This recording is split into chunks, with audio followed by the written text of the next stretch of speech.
sisi watu young kuna kitu moja yenye watu tunashindwa kurealize na tunashindwa kurealize na tunashindwa kumaintain. Hiyo na si kitu kubwa. Drake alikuwa anadai, he is a marriage counselor. Alikuwa anasema madem, the older they get, the more they depreciate. Maboy, the older they get, the more they appreciate. Maboy ni kaa shamba. Shamba ukinunua hapa eka 5 saa hii, iweke tu for 10 years. Bro, utakuwa unauza na profit iko almost 200% what you want, where you are going, and what okay, in other ones, having your target and your vision. Yeah, sure. What do you want? Where are you going? If you know what you want, where you are going, and then you set yourself principles, zitakuguide tu. Kuna mtu okay, kuna watu watakuja and I'm like hata kama bana niko Anza ulikuwa unapata ango fulani unamwambia nibaie sweetie, anakuambia sina do. Exactly. So you will be like, au na do aje? Na wewe ni anko. Na wewe ni mtu mkubwa. Aje sasa. Because we used to think sasa eti mtu mkubwa tu akona pesa automatic. Sasa wengi wetu sasa ni wao maangoma. Bro, for this and more, subscribe to 73 Media.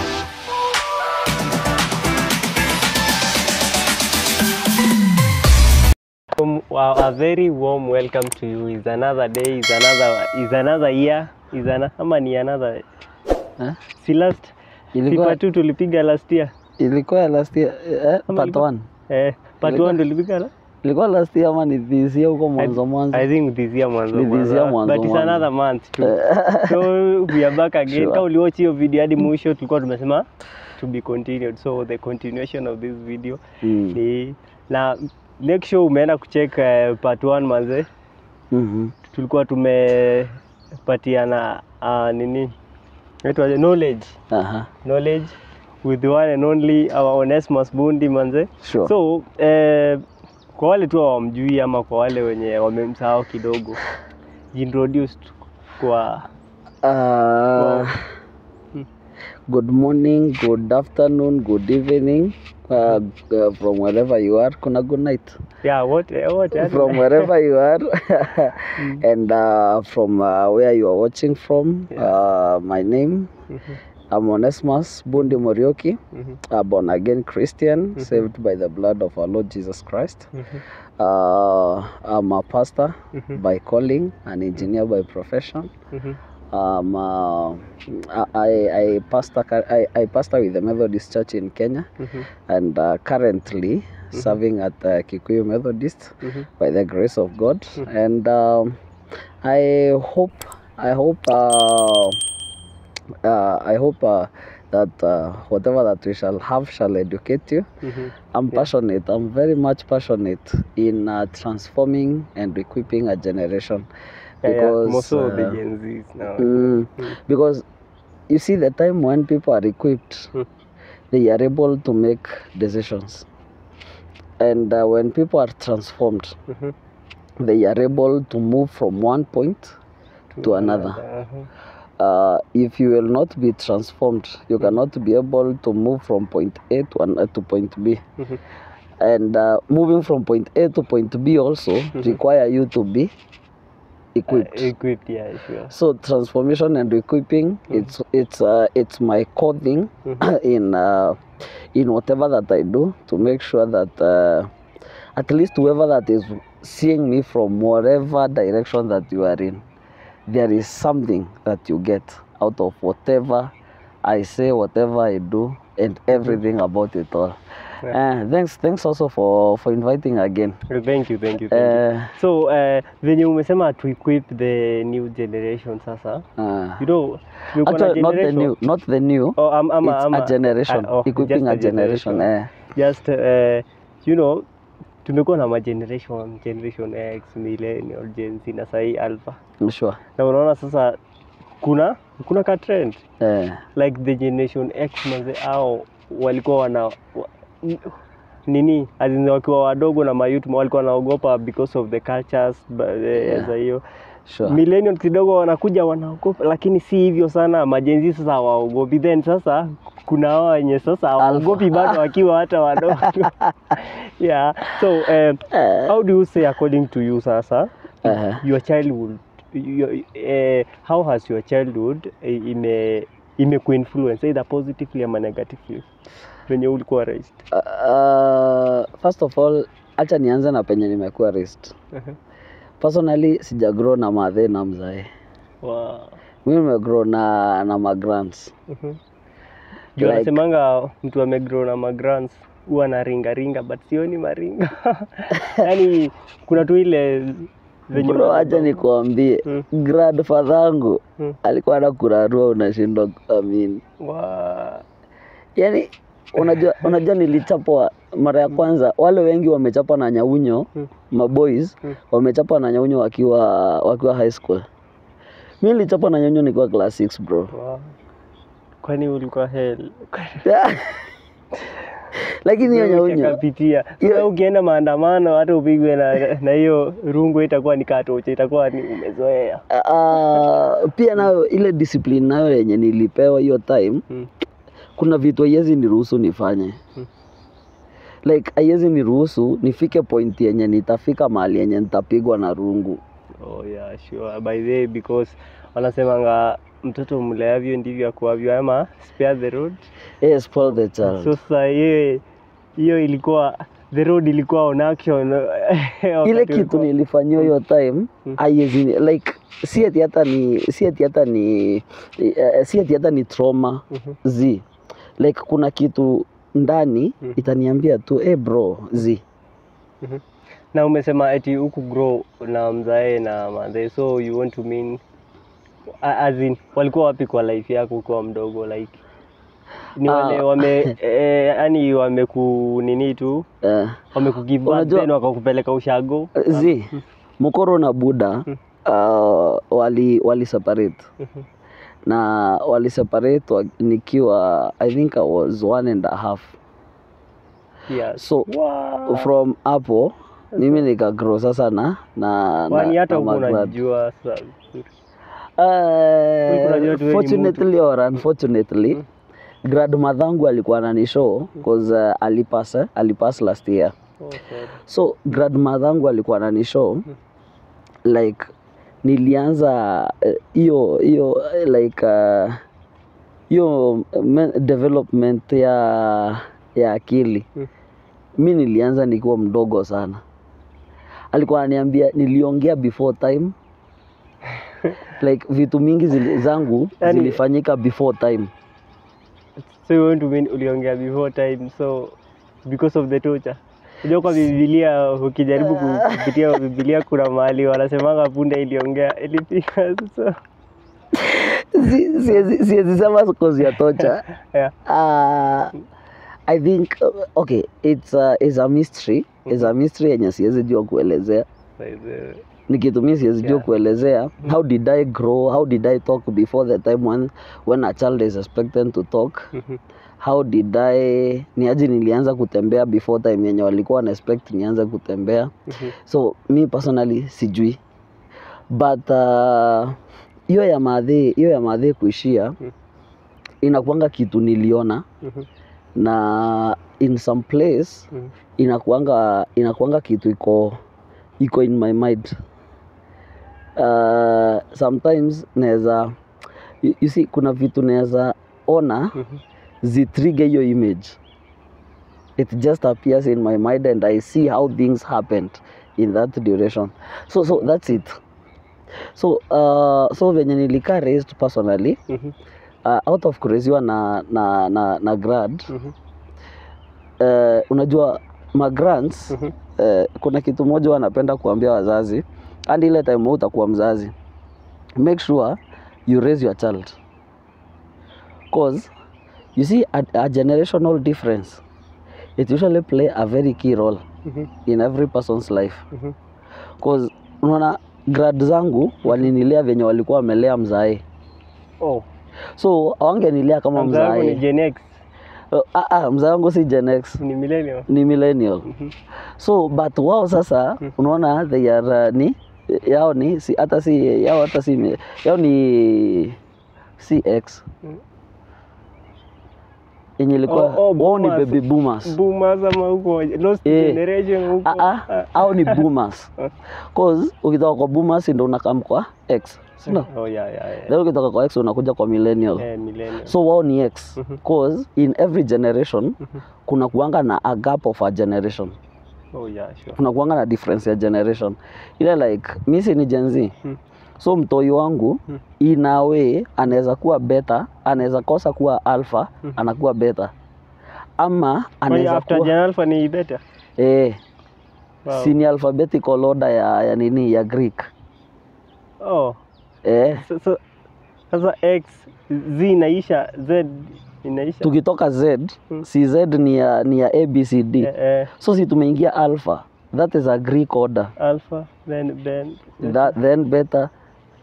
Oh, by the way, nilisikia Greek walitawala hii dunia for 400 years. They ruled for I won't give the figure because I'm not walisemanga hivi wakati wa Olympics. Unajua ndio wali invent that Olympics. That's why for sure. There you see even the Bible to be translated into Greek. It was during the era of the Greek ruling.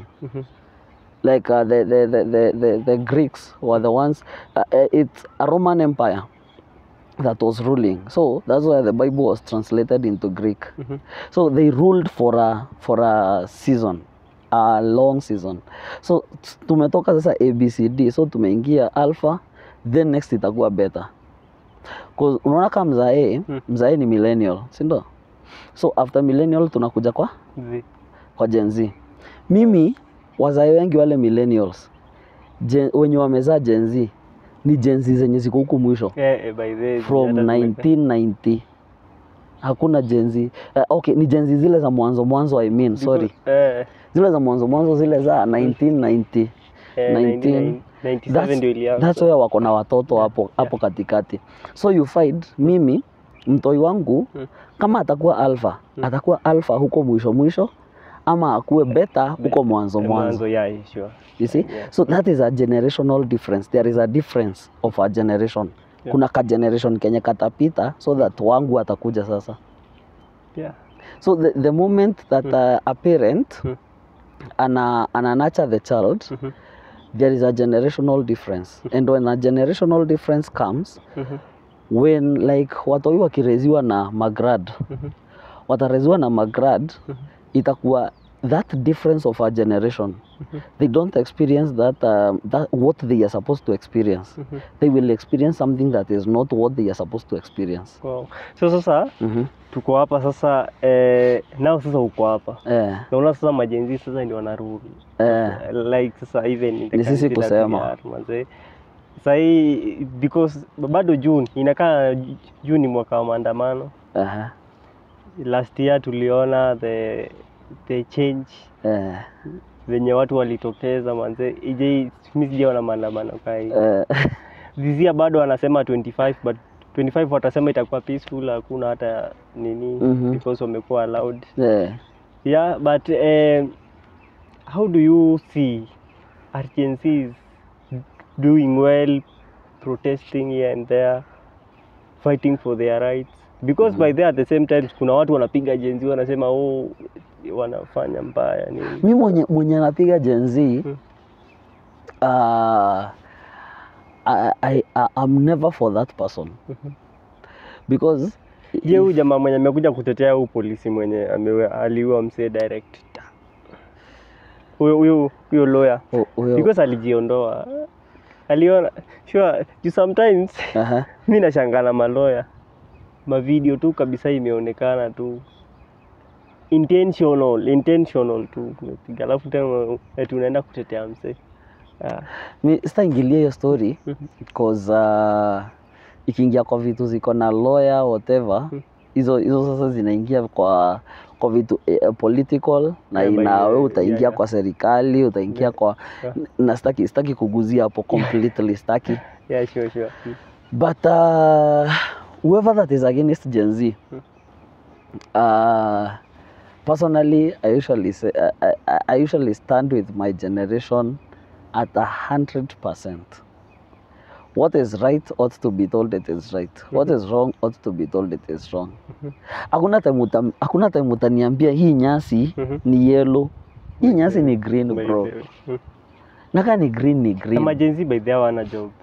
Na unajua hiyo job nitakwambia kitu. Na unajua if sisi Gen Z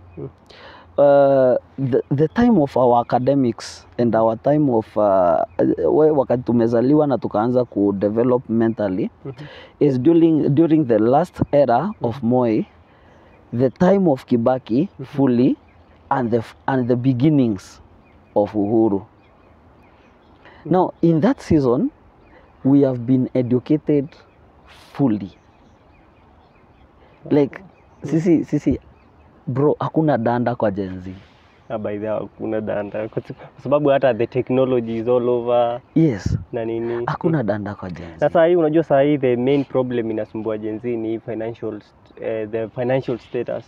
Kwa sababu sasa unapata Gen Z manze, most of them hawana jobs, hawana nini.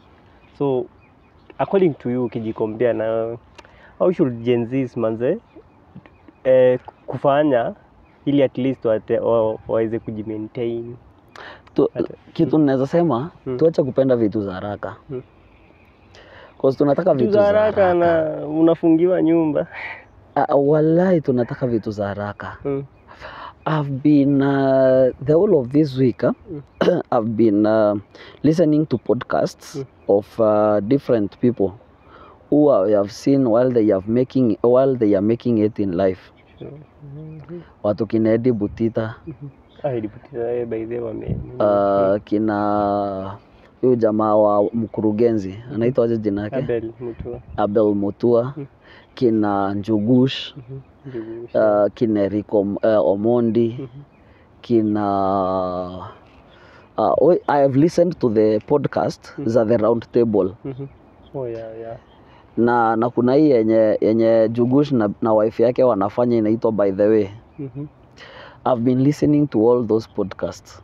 I've listened even to the people who are mentoring our generation even in the spirituality. Kina Pastor Timwangi, kina watu kama kina Pastor Jimmy Kidavasi, people like kina Robert Burale. I've listened to those people. Bro, it is a process. To make it ni process.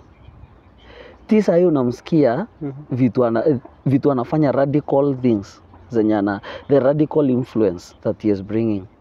But bro, kuna time tia alikuwa comedian. Sure. Serious. Na ukimsikiza utasikia anasema hakuwa anaenda comedy. Hakuwa hata kusikia first 30. Ukienda utasikia akisema yeye hakuwa ana make comedy for a living. Alikuwa ana make comedy ndo apate pesa za kuenda mission. Mission to church. That's interesting. Naona? Sikiza mtu kama lakini sasa hiyo inatushow kuwa pia majenzi wengi siku hizi na church wamechorea. Ni ngumu sana jenzi eti upate eti anapata pesa apeleke church. Sasa mbona unachorea stories za church? Ukichorea church, acha nikupe story huyu. Unaona huyu jamaa anaitwa nani? Huyu DJ Shiti. Yeah. DJ Shiti nilikuwa nasikiza podcast yake. Unajua DJ Shiti kuna time amelala street. By the way kwa siku pia mimi nimeona ati ila anasema ajaribu kupiga laps ni usiku time haisongi. Amepiga laps. Na unajua DJ Shiti kuna time amewekwa na best yake. See what I'm saying ni eti sisi Gen Z tunataka ile ya nimemaliza shule nikuwe na keja. After hapo nikuwe financially stable. Then after nimekuwa financially stable nipige luku nikuwe naenda KFC. Exactly. Ile yenye nikiamua sasa nataka kuenda Kanairo nikitaka kwa by the way pia mimi wakati nilikuwa namaliza form 4 bana, my expectations zangu nilikuwa bana nikitoka, kwa sababu sasa mimi sasa nilikuwa ule wa hii ni mateso sasa, niko sasa high school, maisha high school, unaamka unakunywa uji, alikuwa anasema sasa nikitoka hapa manze, huko nje hata ni mzuri utaweza pata ndio unaona hii kitu and in term, like okay, acha nimalizie hiyo like hiyo kitu ya tunataka kitu kwa haraka ndio inatuweka sometimes kwa pressure yenye hatupaswi kukua. Sure, by the way. Cause kama mimi, let me give an example with myself.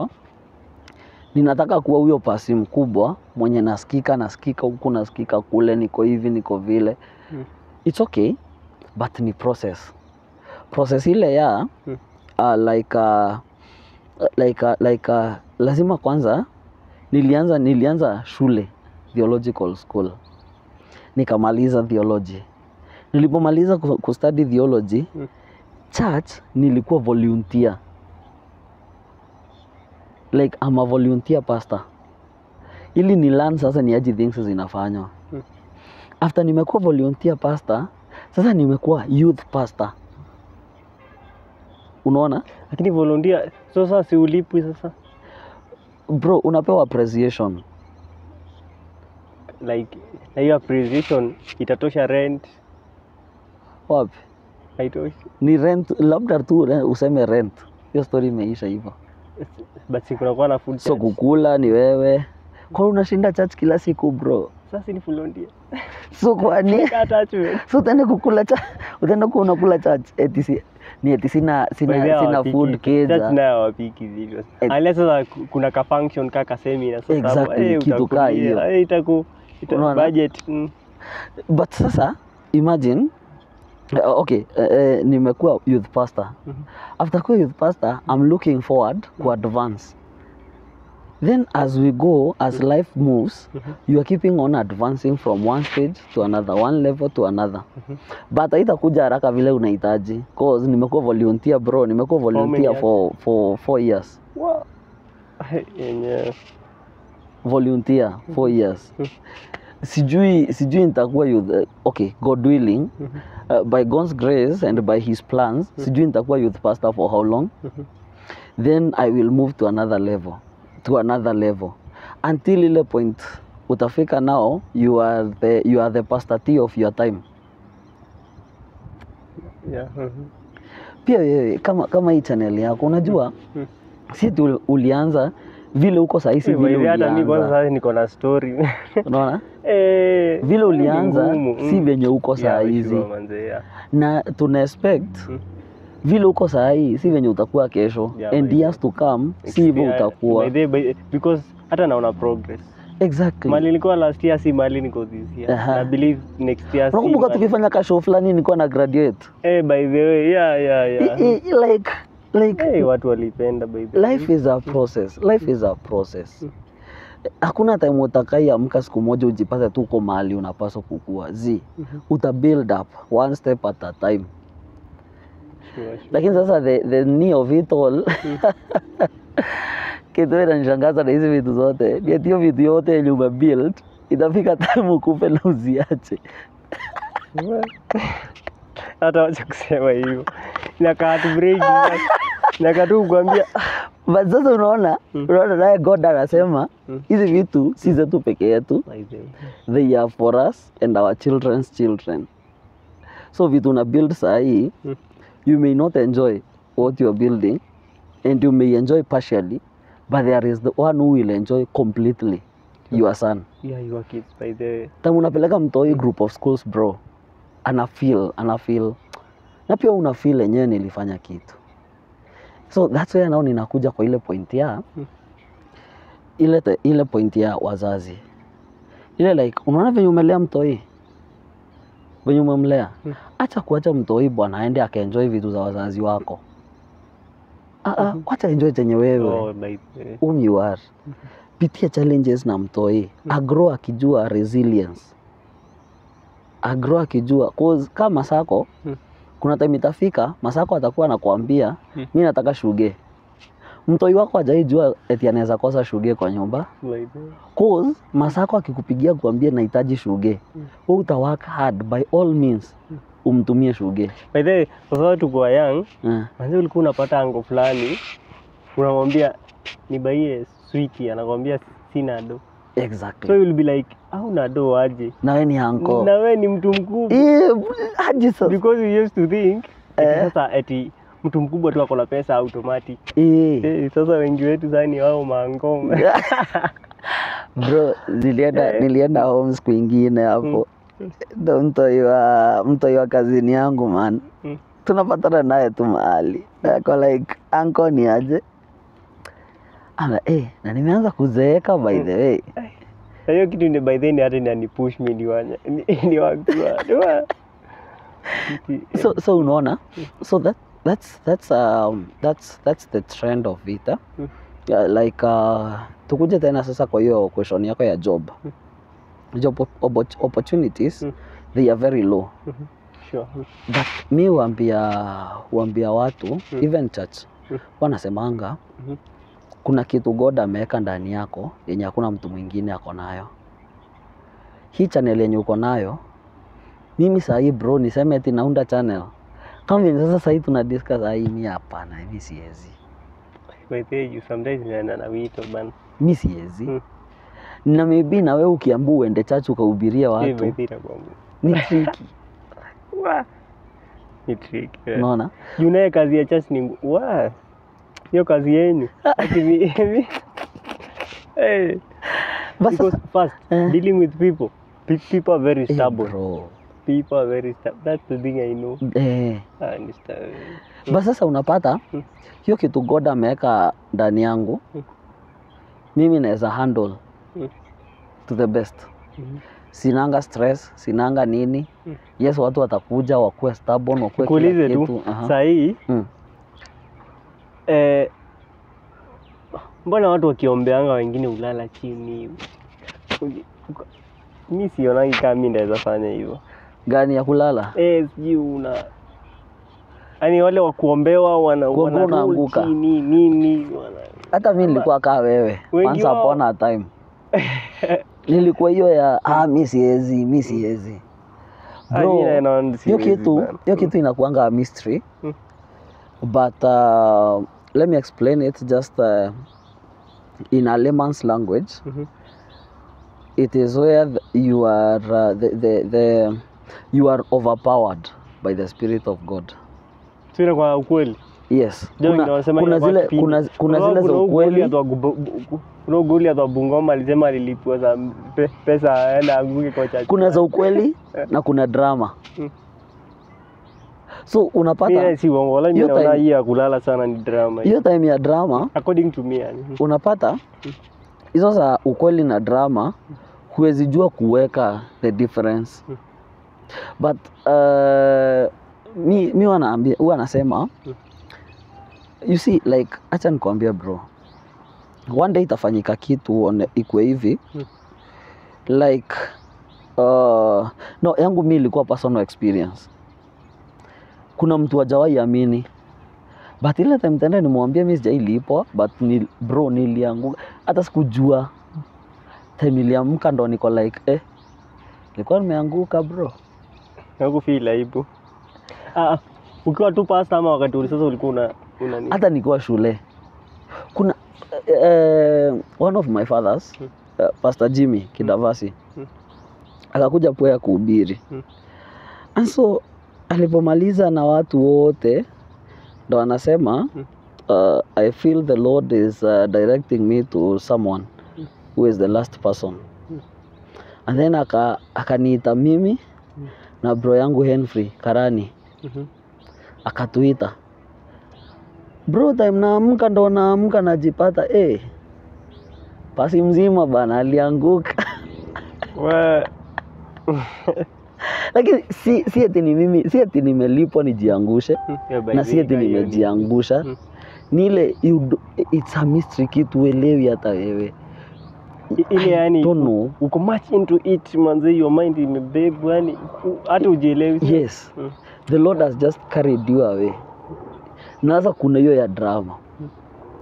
Ya drama nayo. Drama tu ni drama. Sasa kama sasa umesema wewe ni youth pastor manze, na unajua sasa ma youth wengi wao unajua siku hizi wako single. So madem kidogo hawezi yani as in unajicontrol aje na feelings zako in short ka pastor. Temptations ni mingi.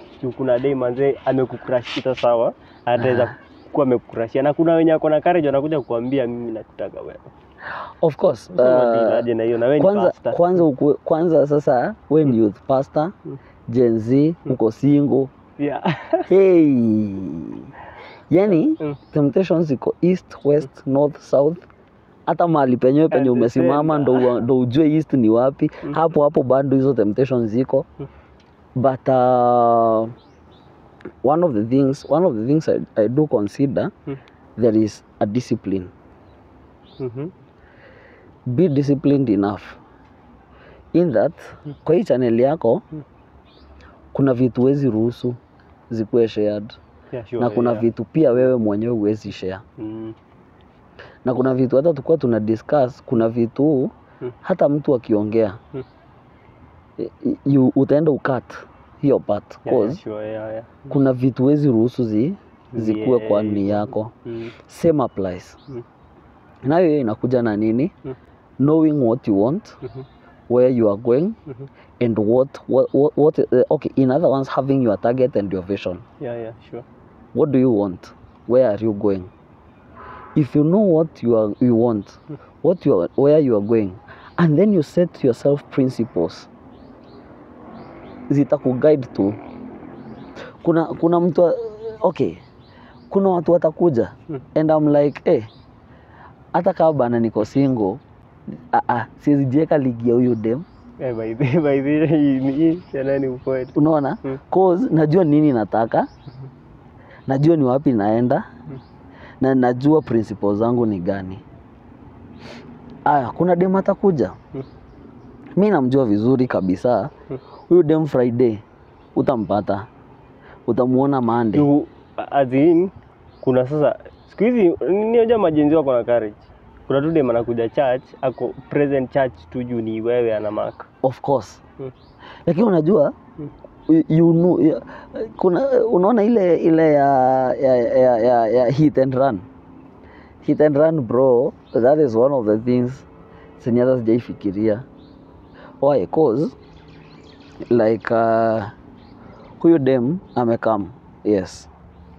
One thing ninajua personally, I am a pastor. Na si niko pastor leo, then kesho niache kuwa pasi. Mimi ni pasi lifetime. Life yangu yote sasa nimeidedicate hapo. Chanya nina build towards that. Then, yes, dem amekam. My big question is, huyu dem cause amekuja, is it the lady that would help me build? Najua dem ni helper. Yeah, sure. Will she help me build that pastor in me? Ama ni dem mwenye amekam, then leo niko pasi, kesho kutwa msikie pasi ali backslide. What a shame.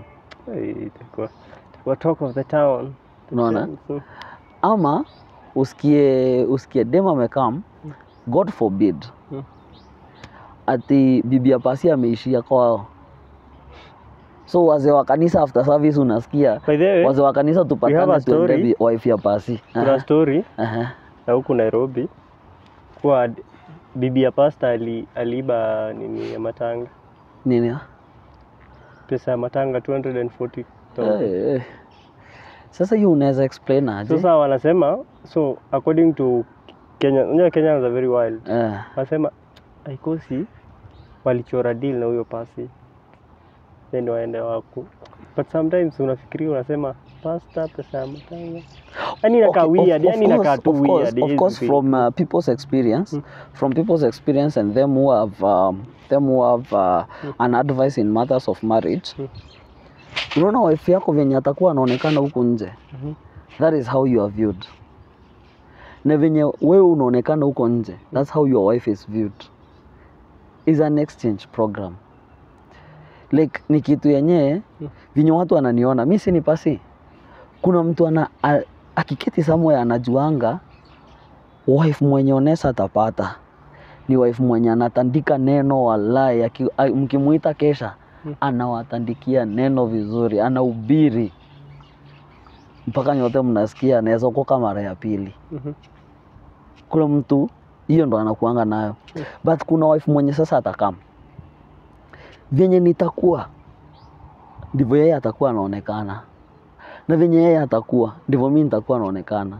So nitachukua wife mwenye anavaa kama micro akiwa anaishia, alafu na mimi nimenyonga tai hapo bro, niko suti alafu ninaishia bro, hata watu watakuwa wanaangalia wanakosa. By the ni ukweli unanyonga tai aje na wife yako ana nguo.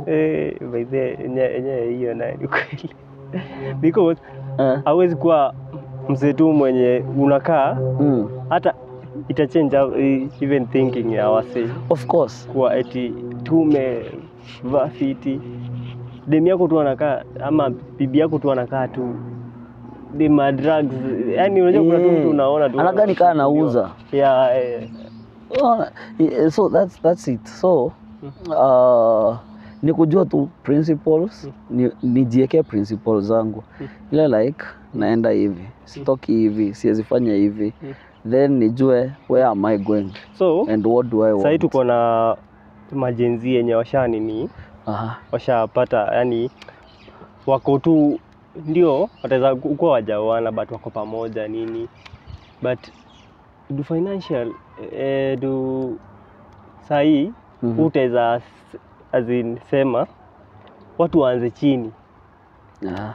Kwa sababu kuna sahi majenzi usema madam that is I don't date a broke boyfriend nini. Huyo broke boyfriend, huyo unaita broke boyfriend. I promise huyo mwenye anasema broke boyfriend angoje tu ape huyo boy 10 years. Ampe tu 10 years ata regret. Unajua is it yesterday or kuna financial problems to pina cause madem waende kwa baba na the gentleman waende kwa wa mama. Kuna nini fulani nilikuwa naangalia, kuna podcast fulani nilikuwa na watch, ni sikumbuki jina. Ilikuwa huyu jamaa anaitwa, alikuwa jina yake ni Drake, anaitwa Drake nani? Si Drake yule muimbaji. Kuna Drake fulani wa Mkenya ametoka Islado. So and Drake alikuwa anadai he is a marriage counselor. Alikuwa anasema madem the older they get the more they depreciate. Maboy the older they get the more they appreciate. Maboy ni kama shamba ukinunua hapa eka 5 saa hii iweke tu for 10 years bro, utakuwa unauza na profit iko almost 200% profit. But saa hii unajua maboy wanazaliwa wengi kuliko madem, so you want to mean hiyo nayo ni ukweli bro. Statistics za lini? Za nini za for around kuanzia 2023 2024 hapo hadi saa hii globally hadi boy child anakuja more, kwa sababu unajua ni nini juu ya hii ni artificial nini hiyo. Saa watu wanaenda wanasema nini siku hizi wanasema nataka boy anapatiwa yani ana mbegu ya mbosso. So, okay, so unajua you see scientifically according to someone who told me that akaniambia unaona maboy from age 0 to age 12 maboy wengi sana huwa wanadedi. Why? Na ndo unapatanga maboy wengi wamepitia so many things. Hapo ndo boy ataanguka juu ya mti au upate ameanguka chini. Pate kaboy kameteleza kakaanguka sijui wapi. Pate kaboy kameenda kakakula sijui nini kakaharibikia. Like maboy in my mother tongue tunasemanga kipi ni ya Mungu.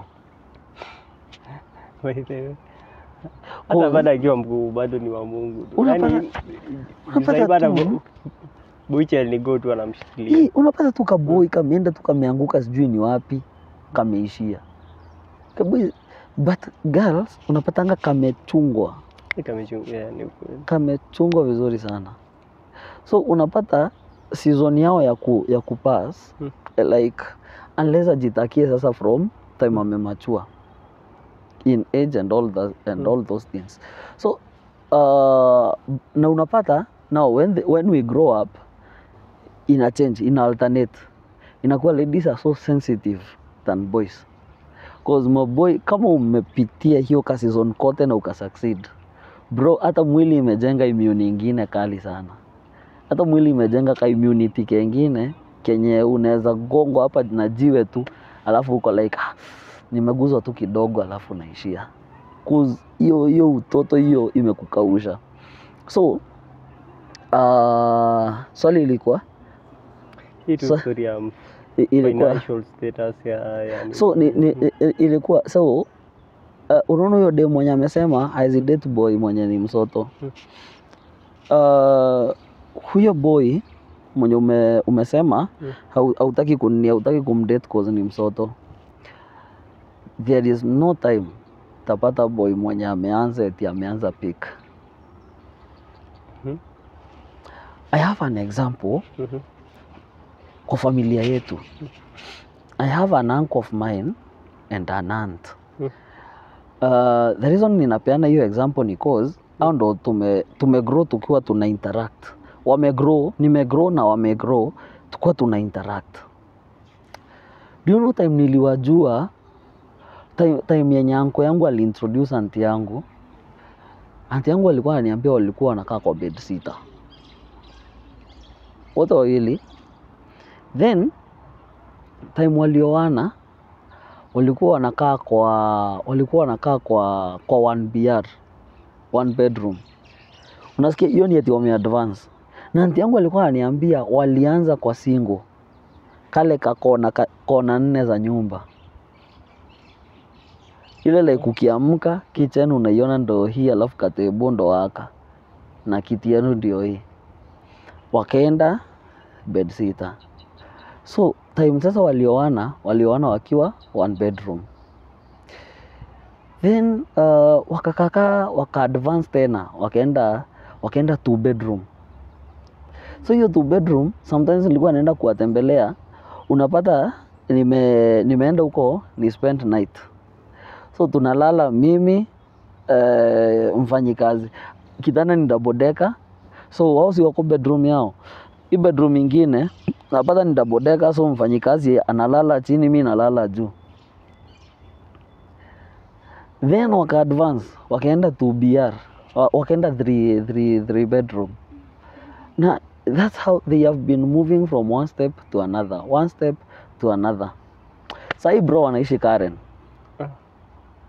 That's interesting, right? But ebu chukua like auntie yangu angekuwa ile I don't date broke guys. Ingekuwa sai baada ingekuwa anateseka, angekuwa kuna kitu Pastor T alisema, akasema chukua huyo boy mwenye mtaanza na yeye hapo chini hapo. Cause the cost of life si vile mmepatana mkiwa huko juu, ni venye mmeanza hapa. The reason why my grandfather na my grandmother walikuwa wanapendana kwa kila kitu ni eti mali. Do you know, nilikuta my grandmother na my grandfather wakuwa wanaishi kwa nyumba fulani imejengwa, mbele ni mawe, huku nyuma imegongwa na matope. Time mimi niliwakuta tukaanza kuishi pamoja. Mbele ni mawe, nyuma ni matope. Like hata si mawe ni ile ni matope yote, alafu huku mbele inagongwa tu simiti ya kuwa entertain wenye mnakuja. Hiyo sasa ni kufunga. So walikuwa wanaishi maisha ya kijaka. Nasikia wajaka wanaishi hivyo. Sorry tu wajaka. Sijui. So but time yenye grandma na grandfather wangu wamepass. Bro, nyumba yenye wanaishi ni kubwa kiasi kwamba hata kuosha walikuwa wanaita mtu awaoshe alipo. Kwa nyumba ni bigi bro. Iko bedroom 3 na ni ya mawe. Iko hadi na master bedroom. Wow. ile like wamebuild each other. So Tia akasema ukienda kutafuta msee mwenye ashaji build utapata akikuja kwa account vitu zake anadai niko na gari, niko na keja na niko na wife. Wewe ni part ya vitu zake. Si tuko na unajua kuna ile point ya tuko na watoi, tuko na nyumba, tuko fini. But kuna ile boy hata ukimkosea anakuambia uliada up nini kwa hii nyumba? Ulikuja ukanikuta na kila kitu, ulinikuta na dai, ulinikuta na nyumba. Hata kitu umefanya nikuja ulikuja tu. So sir, you as a youth pastor manze. Hebu tu preachie kidogo. Nikupreachie nini? Yani preach for unajua sasa ukipreach sasa kwa ile kashimo ile watu the world will see yani. Yani by kutu motivated educate yani yenye tu mapasta ufanya.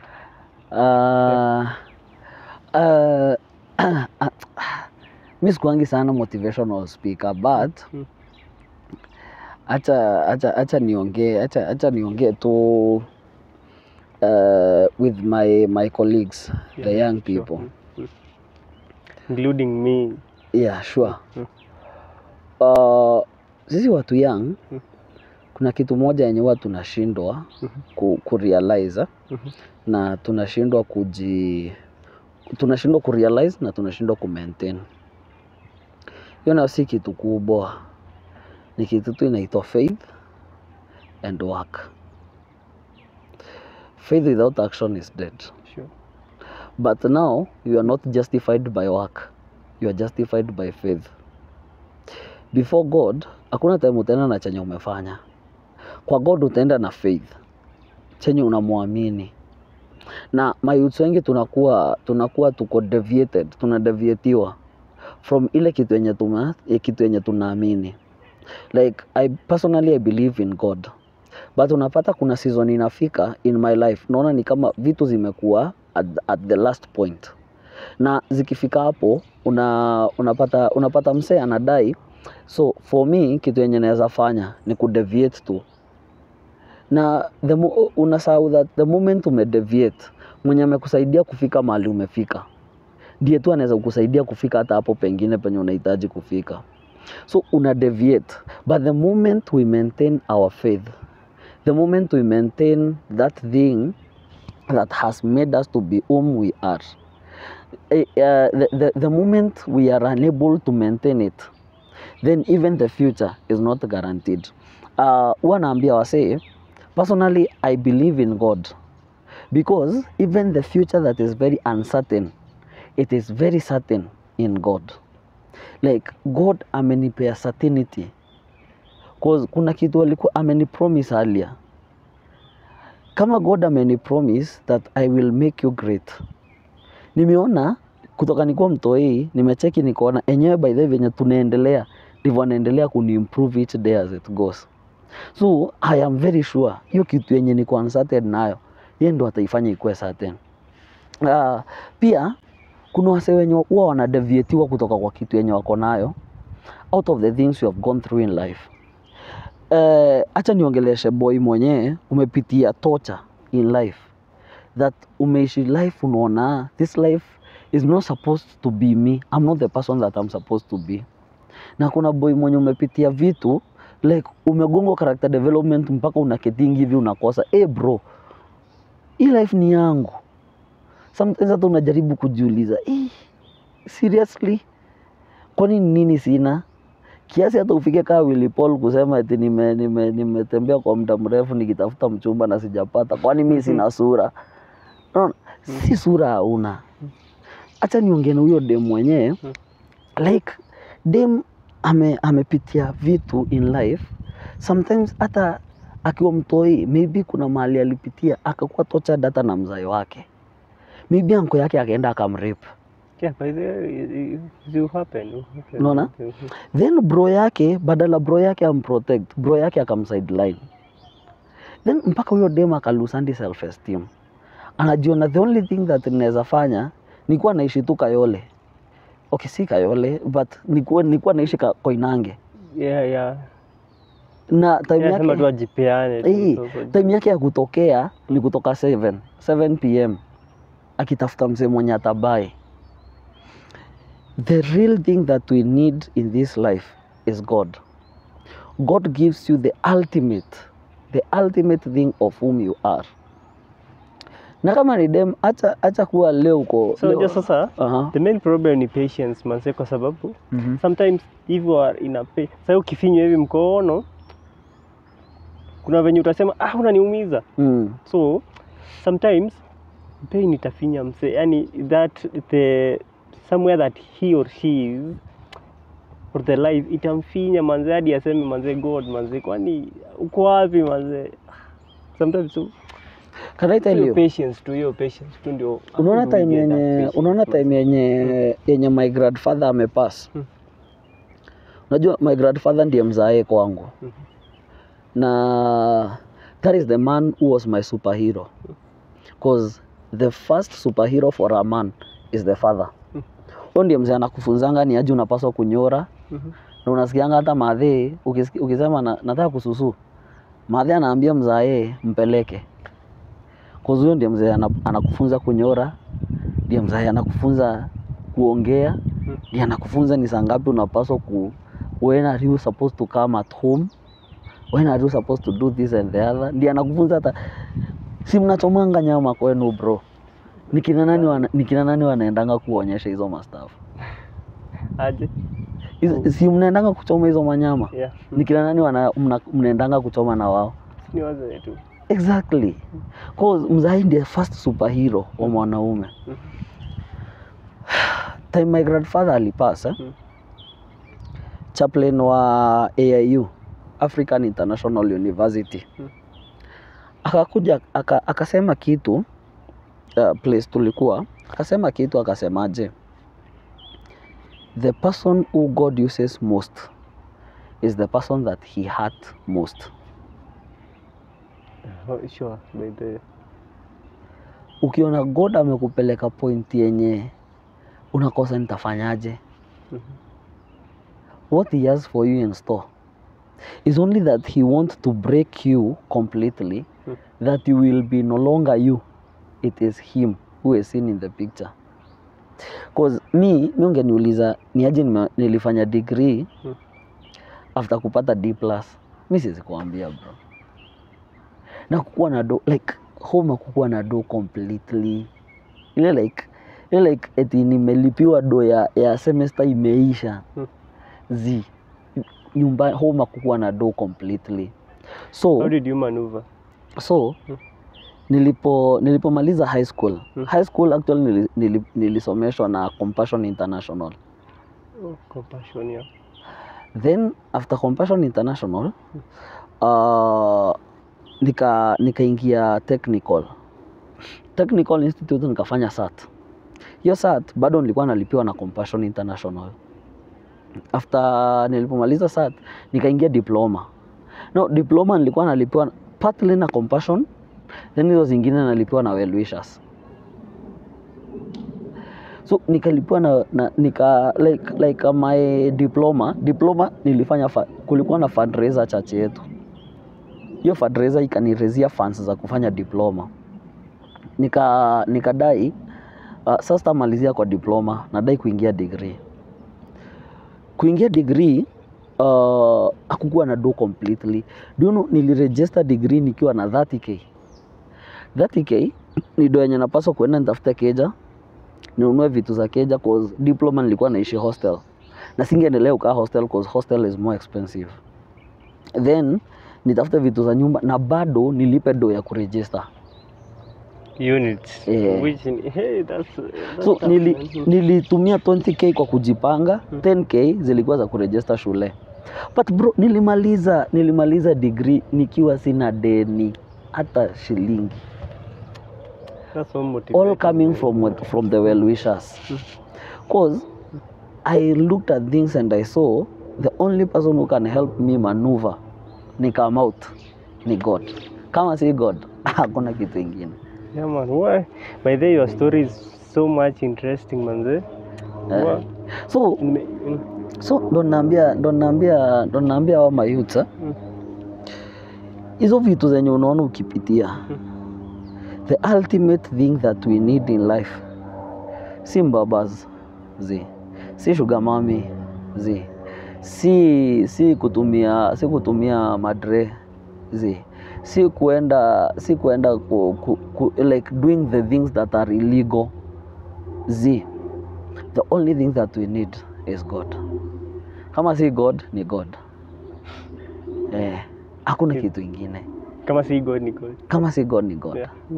And that's why I usually be proud of what when you to ni actually make it ni God maze.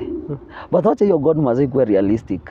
Usikuwe ni God maze alafu bro alafu tunakupata wewe wash bro ni wewe eti kidogo hivi eti umekamatwa eti hizi mashughuli za Nairobi. Wase unaambia Nairobi unaona jamaa anaishi fiti ana hakuna yani maisha yake tu iko polite. Unamwambia anafanya nini? Ni God manze. Acha kutubeba ufala bana. Anyway manze, because of time manze. Yeah. It has been a fruitful conversation. Manze kwanza hiyo part ya mwisho. Yeah. Imenifanya ni cause manze. Nini hiyo part umesema ya okuwa na do nini university manze. Wase wengi upitia. Wase wengi upitia manze na sai moso kwa youth. Hiyo kitu ni so sense, yani ni kitu reality yenye iko kwa ground. Unajua kuna mse tulikuwa tunashare. Akaniuliza unachukia nini kwa maisha yako?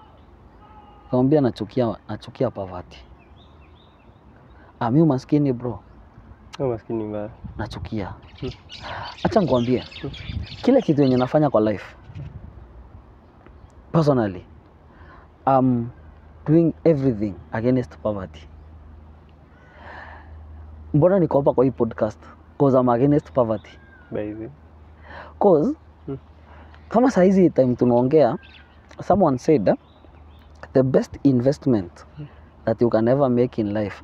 Actually ni book imeandikwa na Bishop Mike Bitok. Amesema the best investment that you can ever make in life, it is investing in people. Mistake, See mistake. Nini? Best investment. Investing in people. Yes. So you want to mean that hawa se wana invest kwa madem. Ati mimi nimeinvest na dem yangu. Kama ako loyal ni sawa. Kama ni mloyal